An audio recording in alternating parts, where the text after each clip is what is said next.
Welcome to Hub History, where we go far beyond the Freedom Trail to share our favorite stories from the history of Boston, the hub of the universe. This is episode 334, Hot Siege Summer. Hi, I'm Jake. Rather than focusing on one big event in Boston's Revolutionary Era history, this week I'm going to take a step back and talk about how the Siege of Boston unfolded during the summer of 1775. 250 years ago. After the Battle of Bunker Hill in June, the Siege of Boston reverted to a stalemate. While Benedict Arnold led some of the Continentals north from Cambridge into Canada, and Henry Knox tried to wrestle Fort Ticonderoga's cannons south from upstate New York into Cambridge, there wasn't a lot of action around Boston. There were some raids and skirmishes back and forth across the front lines as each side tried to extend their defenses, but no pitched battles were fought for the rest of the summer. Instead, as we'll see this week, the focus shifted to preparation, with riflemen from the far western frontier in Pennsylvania, Virginia, and Maryland joining the lines, with Continentals building new forts to consolidate their siege lines, and with the redcoats venting their frustrations on Boston's Liberty Tree.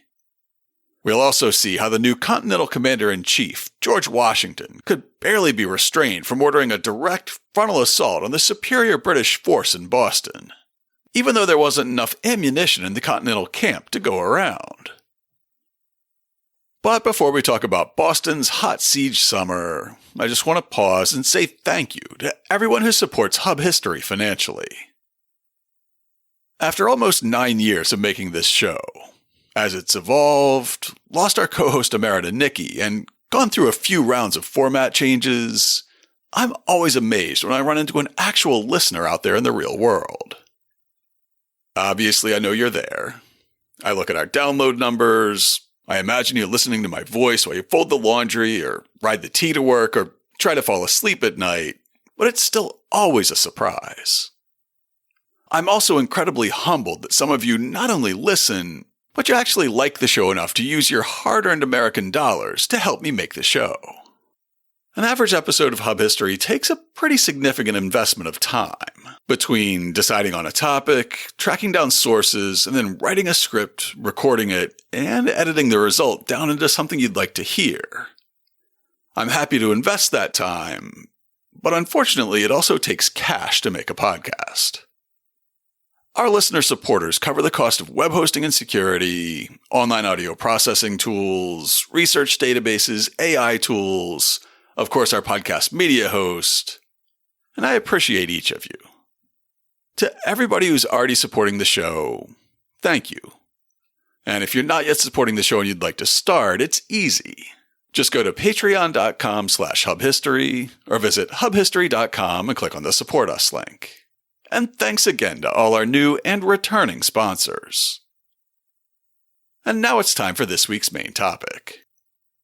I've kind of been rushing to put this episode together because I'm supposed to be on vacation during the week leading up to its release, and I'm really hoping to take a vacation from podcast work as well as my real job.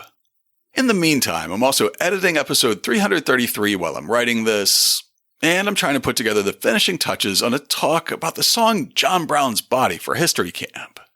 And so I'm going to sprinkle in a few stories and details from the Siege of Boston as it unfolded 250 years ago this month, at the height of the siege in August 1775. In the last episode, we talked about the controversy over recruiting black troops. And in the next one, we're going to talk about the riflemen's mutiny. This week, let's just take stock of how the Siege of Boston was going 250 years ago this month. You might not have heard about this in your history classes, but on September 12, 1775, the London Public Advertiser published a letter from a British officer in occupied Boston, reporting on the total defeat of the Americans on August 7th. I shall give you some account of a most glorious victory obtained by the King's troops over the rebel army on the 7th instant. Early in the morning, General Gage detached 5,000 chosen men under the command of General Howe. It being dark when we began our march, and the carelessness of the enemy's advanced guard favoring our design, we were close at the enemy's lines before they had the least knowledge of our motion. The consternation that ensued upon the discovery is not easily described, nor shall I attempt it. That through the bravery of our officers and the intrepidity of our soldiers, we forced the enemy's entrenchments with a slaughter dreadful to think of. I was surprised not to have ever heard of this decisive battle, since it was fought on a similar scale to Bunker Hill and ended with the resounding defeat of the Americans. Then I realized that the battle was imaginary. It was a London publisher who was hungry for news, who decided to print a letter without fact-checking the bombshell within. It's a good thing, too, because the imaginary outcome of this fight was rough on the Americans, and it seems to have broken the siege of Boston. The number of the enemy killed is not exactly known, but we have made 2,500 prisoners, amongst whom are General Putnam, General Lee, and several other officers of rank in the rebel army, who, in general, behaved with great resolution during the engagement. Our loss is very considerable, as the manner in which we attacked them into such immediate confusion on all sides that they were unable to make any great resistance. We have about 150 men killed and as many wounded. We have taken a considerable quantity of ammunition and military stores, as well as their cannon and everything in the camp. What will be the consequence of this overthrow is not yet known, but it has so far disabled the rebels that it will be impossible for them to again take the field for some time. Back in the real world, the American Revolution was basically a local squabble until late July or early August 1775, with Massachusetts militia forming the core of the new Continental Army, and some reinforcements coming in from neighboring New England colonies. The first troops to come to Boston's aid from outside New England were frontier rifle companies from Pennsylvania, Maryland, and Virginia. Pennsylvania would send 6, and Maryland and Virginia would each send 2. The Virginians would have to cover the most ground, and the 2 companies would end up racing each other to have the honor of being first to the Continental camp in Cambridge. The first company to depart Virginia was commanded by Daniel Morgan, a veteran of the 7 Years' War who'd survived both a bullet wound in combat and the 500 lashes that he'd received from his British commanding officer for insubordination. Later in the war, he'd rise to the rank of brigadier general, but when Virginia agreed to contribute troops to the siege of Boston, they commissioned Morgan as a captain of infantry. A 19th century biographer wrote, "Morgan, burning with ardor, lost no time in delay. In less than 10 days after the receipt of his commission, he raised a company of 96 young, hardy woodsmen, full of spirit and enthusiasm, and practiced marksmen with the rifle. On July 15th, his company marched out of Winchester, Virginia, in the Shenandoah Valley. They arrived in Cambridge 21 days later, having maintained a remarkable pace of 28 miles per day, covering about 484 miles on foot.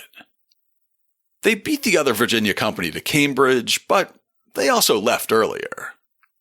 While Morgan's riflemen were already heading north, Captain Hugh Stevenson was organizing his company in what's now Shepherdstown, West Virginia. In an article published in April, historic Shepherdstown writes, "On July 17th, they rallied at Morgan's Spring, not far from the area near Shepherdstown, now known as Morgan's Grove Park, and began their march to Massachusetts. Covering the 600-mile distance in just 25 days, they arrived at Cambridge on August 11th. This remarkable feat became known as the Beeline March." In the show notes this week, I'll link to a very cool story map created by historic Shepherdstown. It tracks the Beeline March from the eastern panhandle of West Virginia, across Maryland, near the Civil War battlefield of Antietam, through nearly all of eastern Pennsylvania, across New Jersey, and into New York at New Windsor, where the Continentals would make their last camp 8 years later, and finally through Connecticut to Cambridge. At each stop, the story map includes historic images and a passage from the wartime diary of 22-year-old Sergeant Henry Bettinger. Arriving at the Continental camp in Cambridge on August 11th, Sergeant Bettinger writes, "Friday, 11th August. Was viewed by Generals Washington, Gates, and a number of other gentlemen. Was prevailed upon to breakfast with the Commissary General Trumbull. thence went to see the fort's Prospect and Winter Hills. Saw many curiosities. Every place was full of people, most of them in tents. Our next episode is going to be all about the trouble that these riflemen caused in the Continental camp when they started getting bored. So it seemed like a good idea to include the story of their beeline march in this episode. Now, the other secret reason I included all these details of the beeline march is that I'm rushing to put this episode together because I'll be spending the week that it comes out in West Virginia, just a couple hours from Shepherdstown. So it seems very appropriate. By August of 1775, the lines that these frontier riflemen were joining consisted of a pretty sophisticated series of hilltop fortifications that were linked by trenches and other obstacles, sweeping in a rough arc from Prospect Hill, just outside Union Square in today's Somerville, through Harvard Square, across the Charles River, and down to the Roxbury High Fort on a hill near Jackson Square in today's Jamaica Plain. On August 9th, a visitor from Pennsylvania toured the Patriot lines and gave this description. We viewed the lines and were truly amazed at the extent and grandeur of the works, considering the short time in which they have been erected. The whole works, from Winter Hill to Dorchester Neck, form a kind of semicircle around Boston. Winter Hill being the northernmost. Next comes Prospect Hill, very properly named for the fine prospect it affords from its summit of the towns of Boston and Charlestown, the latter now in ashes, and nothing to be seen of that fine town but chimneys and rubbish, having been burnt, as you know, about the 20th of June by the British barbarians. It affords also a distinct view of Bunker's Hill, about 1 mile distant therefrom. To the southward of this hill is a chain of breastworks and redoubts till you come to Cambridge River, from whence it is continued along by Roxbury and Dorchester Neck, being in the whole extent, as near as I can judge, about 8 miles. The two hills appear to me almost impregnable, having forts within breastworks strongly picketed, and in many places planted with heavy cannon. Add to these their natural strength from their great elevation. In a letter to John Adams, dated September 11th, 1775, James Warren gives an update on military affairs around Boston, including the difficulties of commanding riflemen, which we'll dig into in the next episode. He also describes the strength of the Continental lines after one more hilltop fort was completed to extend the Patriot perimeter to the banks of the Mystic River. The works on Plowed Hill are thought to be impregnable. They fired at them and Roxbury till they tired themselves, and have now in a manner ceased. We seldom hear a cannon, though the natural effusions of resentment and disappointment now and then give us an instance, harmless enough, for they never injure us. The works on Plowed Hill are this new fort. Describing where Plowed Hill was in Charlestown can be more than a little bit confusing. In the 1820s, the name of the hill was changed to Mount Benedict in honor of the Ursuline convent that was built on its summit. You can hear more about the convent and the wildly anti-Catholic riot that burned it to the ground in episode 122. Then in 1842, Somerville split off from Charlestown, leaving Mount Benedict in East Somerville. And then finally, most of the hilltop was cut down in the late 19th century and used to fill in the salt marshes along the banks of the Mystic. That's actually probably the best landmark because those salt marshes are now the Assembly Square Mall. Right across I-93 from Assembly Square is a narrow triangle bounded by the Interstate and Mystic Ave on the northeast, Broadway to the southwest, and the McGrath Highway on the narrow west side. In 1775, the hill had a clear view of the river below, so putting a few cannons in this new fort could deter any British attempt to sail up the Mystic River. It was also basically within range of the British trenches on Bunker Hill, so it could reinforce the Continental garrison on Prospect Hill and keeping the British contained in Charlestown. Most of the work to fortify this riverside overlook was done overnight on the night of August 26th and during the day on the 27th. When the Boston Gazette was published on the 28th, it already carried news of this development, which is a much faster turnaround than you'd see in most newspapers at the time. I guess it helps that the action was taking place just a few blocks from the newsroom in Cambridge. Last Saturday night, about 2,000 of the united troops of this continent entrenched on what's called Ploughed Hill, within point-blank shot of the enemy. And notwithstanding a continual fire from them almost all yesterday, we had only 2 killed and 2 wounded. Vis-a-vis Adjutant Mumford of Rhode Island and another man killed.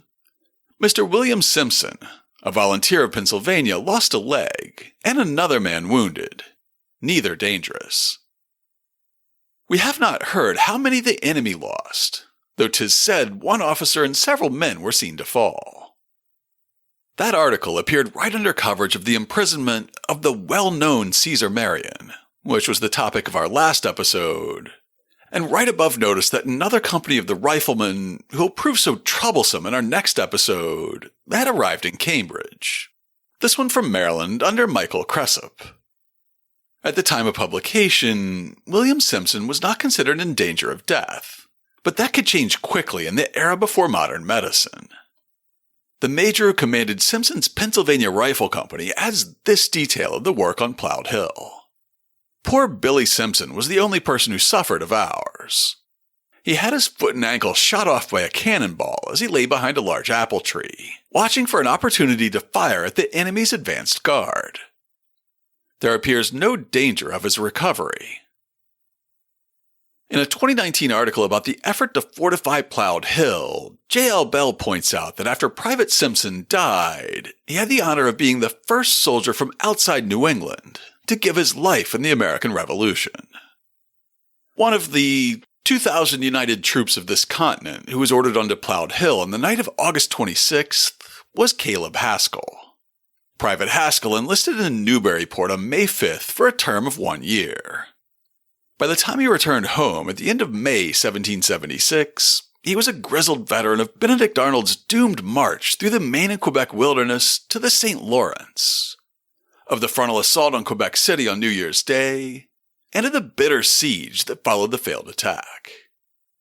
In August 1775, however, he was still learning to be a soldier.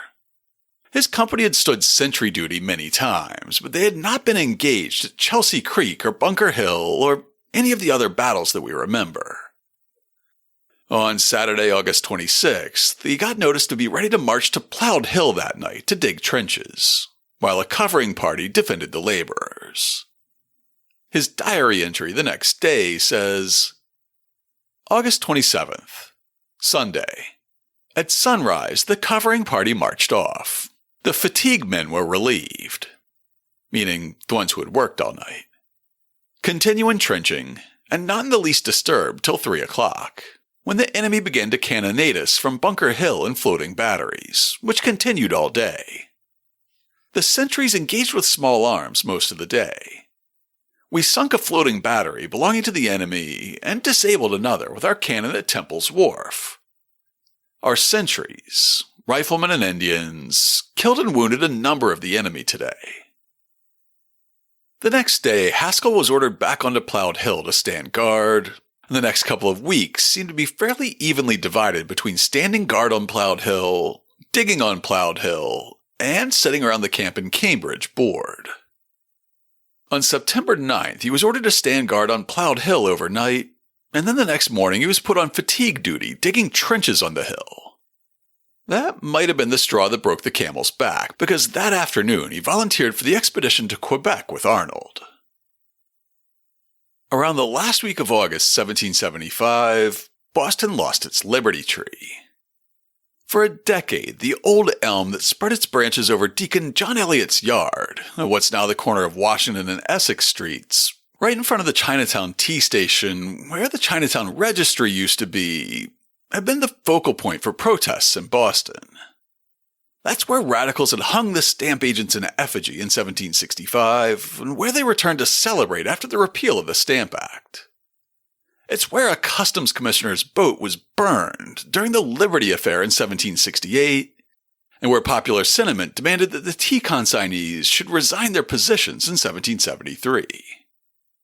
It's where the South End Gang and the North End Gang would meet and brawl and burn effigies of the Pope in honor of Guy Fawkes Day. And by 1775, it was commonly used as a landmark, with even some British companies ordered to rally, quote, between the General's House and the Liberty Tree, in case of a general attack by the Patriots. This ancient elm tree was reported to have been planted in 1646, and it had long been a focal point for protest before it even got its name. When the Boston Newsletter reported on celebrations in Boston in September 1765, after George Meserve announced that he no longer planned to act as an agent for the hated stamp tax, the story included this detail of the rally held at the Old Elm. On the body of the largest tree was fixed with large deck nails that it might last, as a poet said, like the oaken bench to perpetuity, a copper plate with these words stamped thereon in golden letters: The Tree of Liberty, August 14th, 1765. A report of these decorations collected a great many of the inhabitants who were at leisure, where they were saluted with the firing of a number of chambers and regaled with a plenty of liquor. Loyalists in Boston didn't have such warm feelings about Liberty Tree. It represented the general triumph of the Whigs in the political sphere, and with an unmistakable air of impending doom hanging over the besieged redcoats, the tree became a reminder of a coming catastrophe. Sometime around the 20th to the 30th of August 1775, they took out their aggressions with axes. Right below a brief story about how strong the entrenchments on Ploughed Hill were, and how the frontier riflemen could now fire on the British lines at Charlestown Neck with impunity, the New England Chronicle of August 31st relates that the enemies to liberty in America, headed by Tom Gage, lately gave a notable specimen of their hatred to the very name of liberty. A party of them, of whom one Job Williams was the ringleader, a few days since, repaired to a tree at the south end of Boston known by the name of Liberty Tree, and armed with axes made a furious attack upon it. After a long spell of laughing and grinning, sweating, swearing and foaming, with malice diabolical, they cut down a tree because it bore the name of Liberty.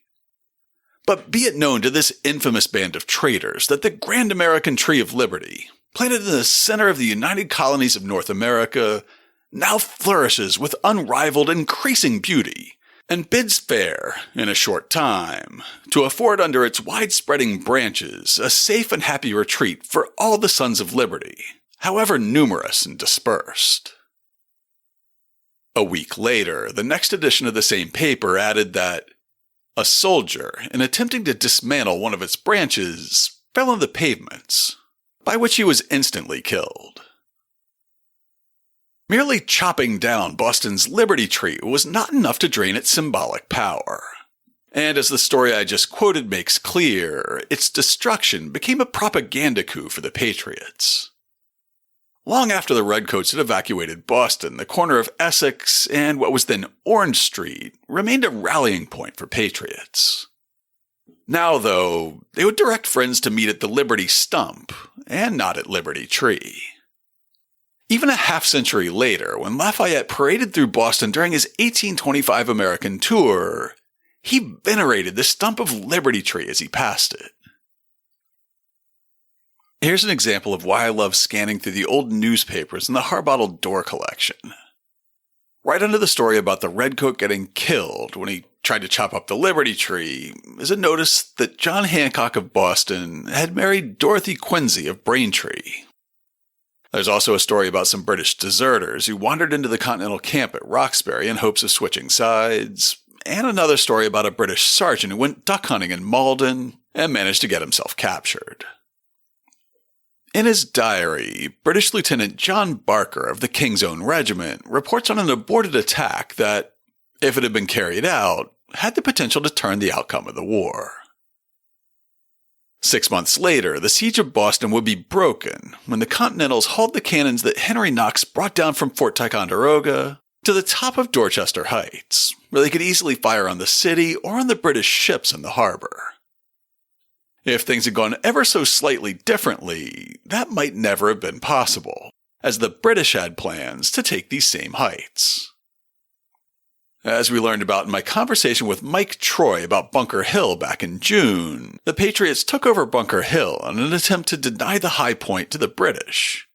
But the redcoats had planned to take both Bunker Hill and Dorchester Heights in June of 1775. Lieutenant Barker's diary shows that they didn't give up on that plan easily. In an entry that seems to be dated August 24th, 1775, though it's not 100% clear and might actually be from July, the officer writes, "The expedition to attack Dorchester Hill was to have been today at 6 o'clock in the morning. All the troops on this side were drawn out and paraded on the hill, and some marched into the road. This was to alarm the rebels on this side and keep off their attention. But soon after, we heard it was put off, the general hearing they had got intelligence and had reinforced that place with 4,000 men." General George Washington was also considering an attack that, had it been carried out, could have turned the tide of war, but probably not in the direction that the general wanted it to. By late August and early September, summer was nearing its end, and the Continentals had to decide what they would do when the season turned to fall and then a long New England winter. Their intelligence said that the British weren't planning a general offensive to try to break the siege until they received reinforcements from London, which probably meant spring by the time messages and troops could pass back and forth across the Atlantic. Most of the Continentals had enlisted for a term that would expire at the end of the calendar year, and recruiting new troops was not keeping up. Even if he could keep his soldiers in camp, General Washington didn't know how he would provide them with blankets and warm clothes, how he would feed them, and whether there would be any warm barracks for them to sleep in, or whether they'd have to shiver in tents through the winter.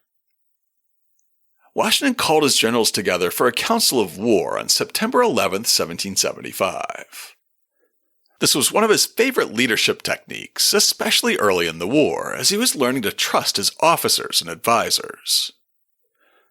He would gather his officers, present them with a few options that he was mulling over, and get them to vote on it. The first one was held on July 9th, just a few days after he officially took command of the Continental Army.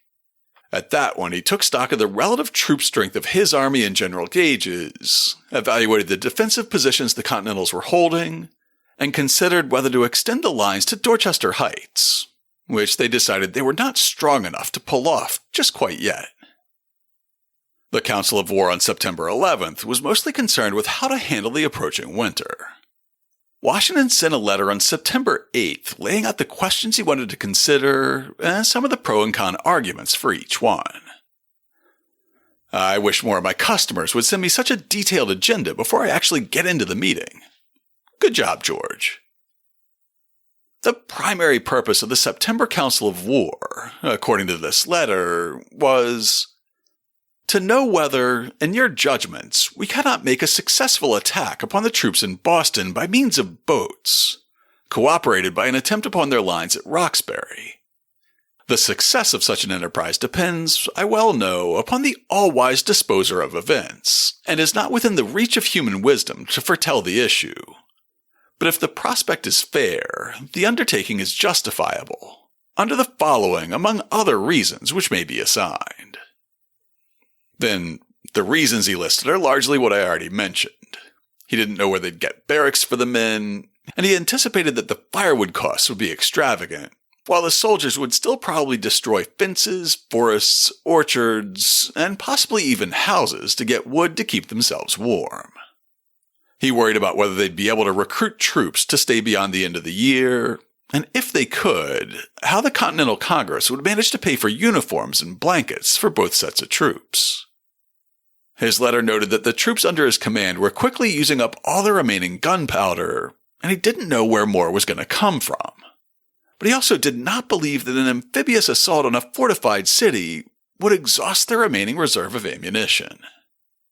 After laying out the pros, the letter doesn't really elaborate on a list of cons, but he does conclude, "These, among many other reasons which might be assigned, induce me to wish a speedy finish of the dispute. But, to avoid these evils, we are not to lose sight of the difficulties, the hazard, and the loss that may accompany the attempt, nor what will be the probable consequences of a failure.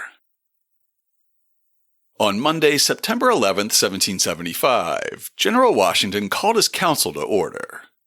In attendance were Major Generals Israel Putnam, Artemus Ward, and Charles Lee, and Brigadier Generals John Thomas, William Heath, John Sullivan, Joseph Spencer, and Nathaniel Greene.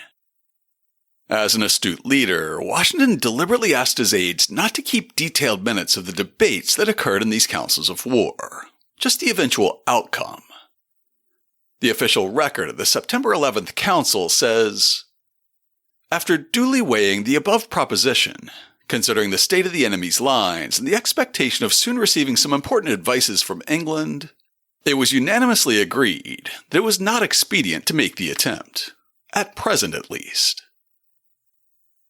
One can imagine that the officers who'd been present for the Battle of Bunker Hill weren't as sanguine as Washington about the likelihood of carrying out a successful attack by boat on a fortified city defended by one of the most powerful militaries in the world, with only limited ammunition. The shortage of arms and ammunition was so severe that soon, much of the Continental garrison would be reduced to drilling with pikes, essentially just long spears, in case of a British attack on the lines. I think there's a pretty good chance that we'd all be bowing to King Charles today if the generals hadn't been able to talk Washington down from his idea for an amphibious assault on Boston. That still left a lot of details to work out, though. A few weeks later, on October 8th, the general called another council of war. At this one, the officers debated enlistment periods, pay, clothing, rations, and as we discussed in the last episode, whether to allow black recruits to enlist in the new army. The idea of an assault on Boston just wouldn't go away, though. In another council of war on October 18th, the officers considered and rejected a request from the Continental Congress that an attack upon Boston, if practicable, was much desired. The subject returned again in a mid-January council of war, with the officers agreeing unanimously that a vigorous attempt ought to be made upon the ministerial army in Boston as soon as practicable, all concurring circumstances favoring the wished-for success. Just, not right now, because they didn't really have enough people or guns. By February 1776, the tide was turning. Washington and his generals knew that a windfall of cannons was on its way down from Fort Ticonderoga, and they were racing against the clock. Certainly redcoat reinforcements would arrive in Boston Harbor as soon as the dangers of a wintertime crossing subsided. Then, the harbor froze over solid, and George saw an opportunity. He called yet another council of war on February 16th to consider the proposition that a stroke well aimed at this critical juncture might put a final end to the war and restore peace and tranquility so much to be wished for, and as a part of Cambridge and Roxbury Bays were so frozen as to admit an easier entry into the town of Boston than could be obtained by either water or through the lines at the neck, the general desired to know the sentiments of the general officers respecting a general assault upon the town.